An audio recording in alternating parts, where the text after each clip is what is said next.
My name is Bill, a 31-year-old working mom. I live with my husband Davey, who's also 31 and holds a regular job, and our 5-year-old daughter Lenny, who's recently turned into quite the chatterbox. We're just an average family, neither rich nor poor, and we get along great. But soon, our peaceful home was about to be disrupted. The storm approaching our home was none other than my mother-in-law. Davey's father had passed away, and his mother lived alone. When we got married, Davey and I had decided not to live with her. It just seemed simpler that way. Davey, being her only child born later in her life, had been married to me for 5 years. His mother-in-law was now getting older, and living alone at her age could be tough and even dangerous. Davey would visit her when he could, but it seemed she was struggling. Seeing my husband trying so hard on his own, I made a decision. If Davey was doing his best, how could I not support him as his wife? So, I gathered my courage and suggested to Davey that we should all live together. He looked surprised and asked, "Are you sure?" Truthfully, I wasn't thrilled about the idea, but I felt something needed to change. Balancing housework, childcare, and my part-time job was already a challenge, and if anything happened to mother-in-law, Davey would be the one to handle it. After discussing these important matters, we began living together. On a spring day with cherry blossoms falling, mother-in-law arrived at our home with tears in her eyes. I had thought living with such a humble woman would be smooth sailing, but I was mistaken. Initially reserved, as days passed, her true colors began to show. She started to torment me. "Bill, this dish is too salty. Can you make it lighter?" When I did, she criticized, "Why is it so bland? Are you mocking the elderly?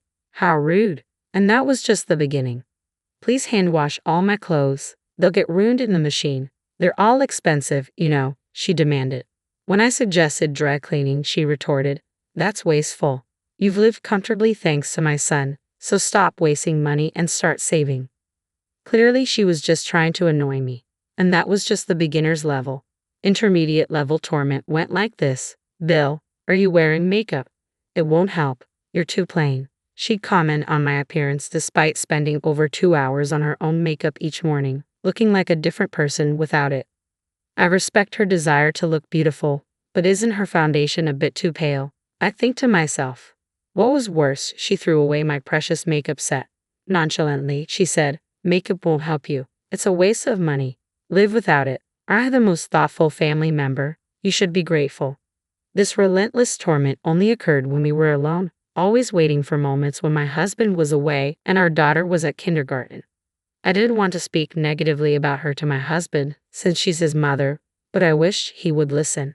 After much consideration, I hinted at my frustrations, but it seemed to have little effect. "I'll talk to Mom," he said, attempting to address the situation. However, mother-in-law would cry, claiming I was making things up. At one point, he even accused me of trying to deceive him. Feeling increasingly powerless, I remembered the saying, "Seeing is believing."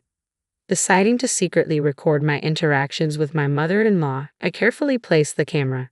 As I pondered this, the torment from my mother-in-law escalated to an advanced level. We had moved in with her in spring, and as summer faded into autumn, one winter day arrived.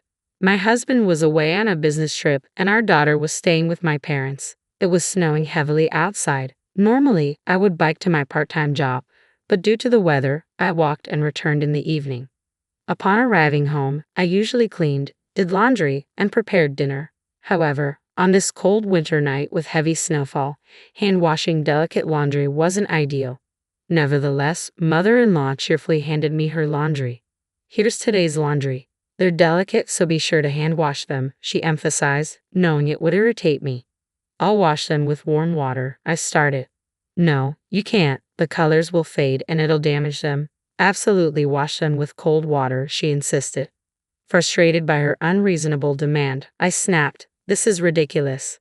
Why should I hand wash with cold water on such a cold day? If they're that precious, wash them yourself. How dare you expect me to wash with cold water on a day like this?" Mother-in-law stared at me, her face reddening with anger, but I didn't back down. "Why don't you go outside, mother-in-law? You've been indoors all day and probably don't realize how cold and snowy it is. How dare you suggest sending an elderly woman out in this cold?" she retorted. "What kind of daughter-in-law are you? What kind of mother-in-law asks for cold hand washing on a day like this?" I was ready to confront her fully. I feel bad for my husband, but if we're going to live together, I can't always play the good daughter-in-law, I thought to myself, glaring back at her. Unexpectedly, mother-in-law grabbed my hand, and before I could react, she pushed me out the front door. As I stood shocked, she locked the door behind me. You're not the kind of daughter-in-law I want. Get out. This is my house. You should be the one leaving, she shouted through the door, ignoring my protests. No matter how much I banged on the door, but there was no response. I was in a bind. I wasn't wearing a coat and didn't have my house keys. Luckily, I had my cell phone in my pocket. I tried calling the house and I could hear the ringtone from the other side of the door, but mother-in-law didn't answer. With no other choice, I called my husband, who was supposed to return from his business trip that day, but he didn't pick up. I sent him a message. Mother-in-law locked me out. It's snowing heavily and I'm freezing. I'm heading to the nearby grocery store for shelter. Please get in touch ASAP. I started my trek to the grocery store. I briefly considered seeking help at a police box, but it was far from here, and with the heavy snow, it would take even longer. The grocery store seemed like the safest option. I hugged myself, trying to stay warm. My breath was visible in the cold, and the snow showed no signs of stopping.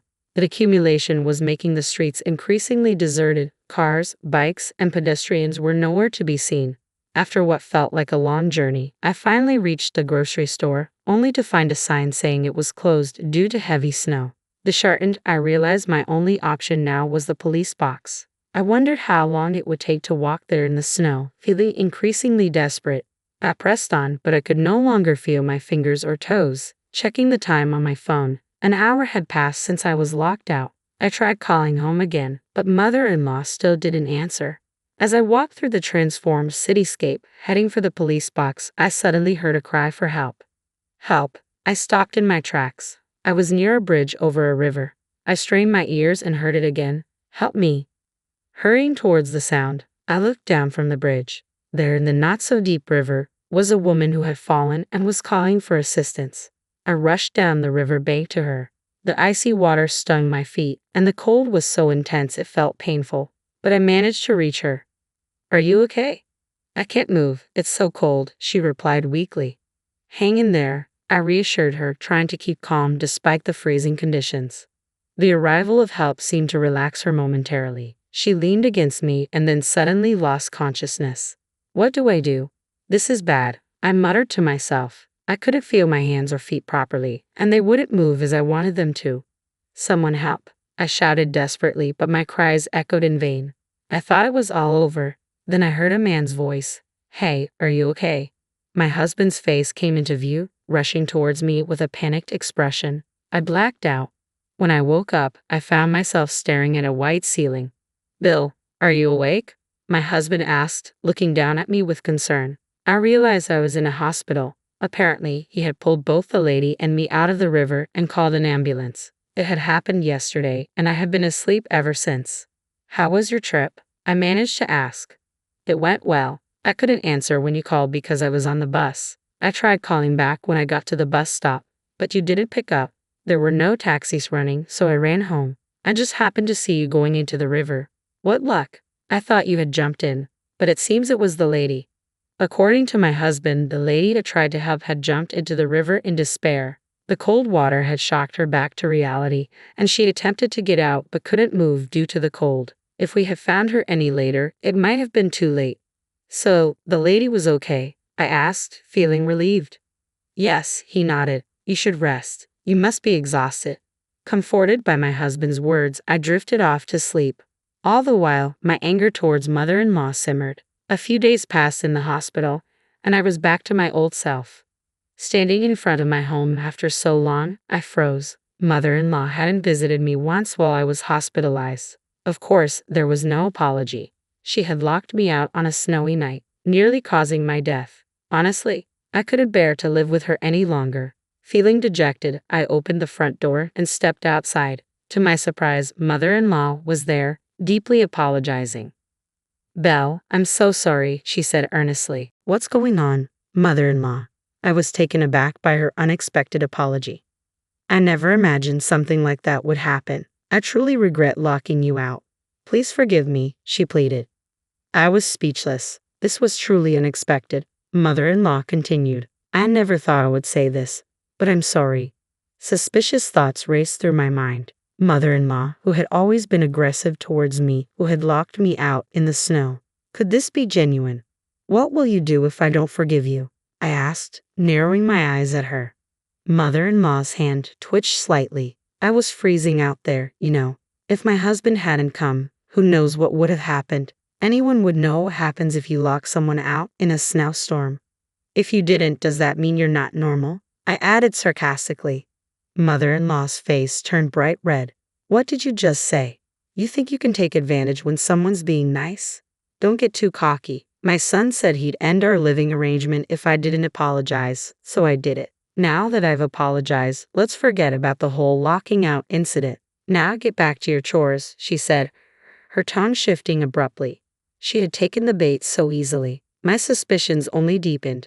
I smirked, seeing right through mother-in-law's facade. Her remorse was all a lie. People don't change that easily, especially not someone like her.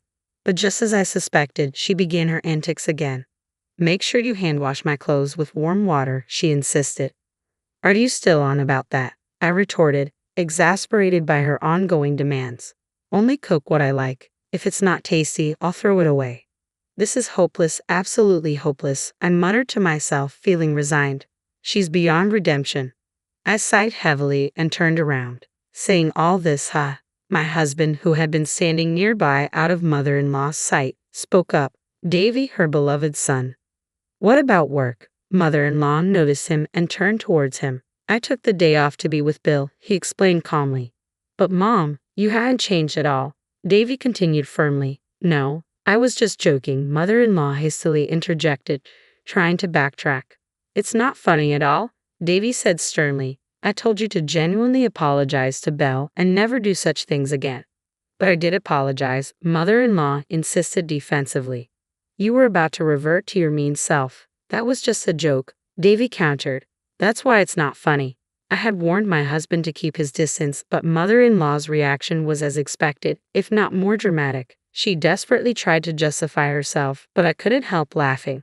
Belle, what's so funny? Mother-in-law asked, puzzled by my reaction.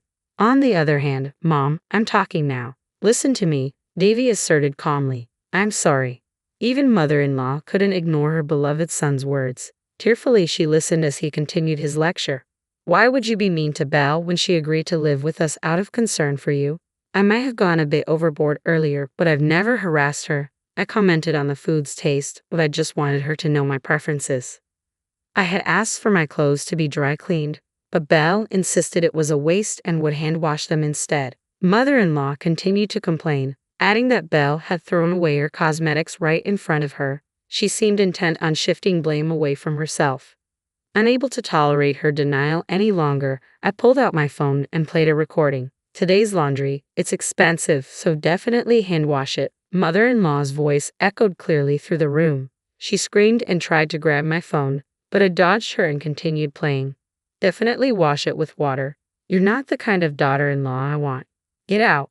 The sound of her dragging me out and slamming the door, ignoring my pleas, was all recorded. Every violent action she had taken that day was captured on my phone. I had been secretly recording our conversations for some time now, ensuring I had evidence whenever I interacted with her.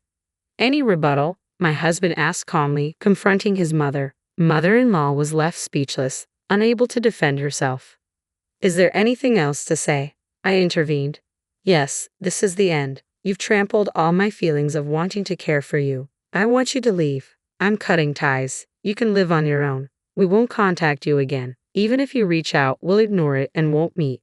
You sold the family home, right? You should have all that money, plus with your pension, you should be fine. We won't help. But wait, Davey. Are you abandoning me? Betraying your only family? Mother-in-law pleaded desperately. You're the one who betrayed us. My husband's voice was firm, leaving mother-in-law sitting there, speechless and defeated.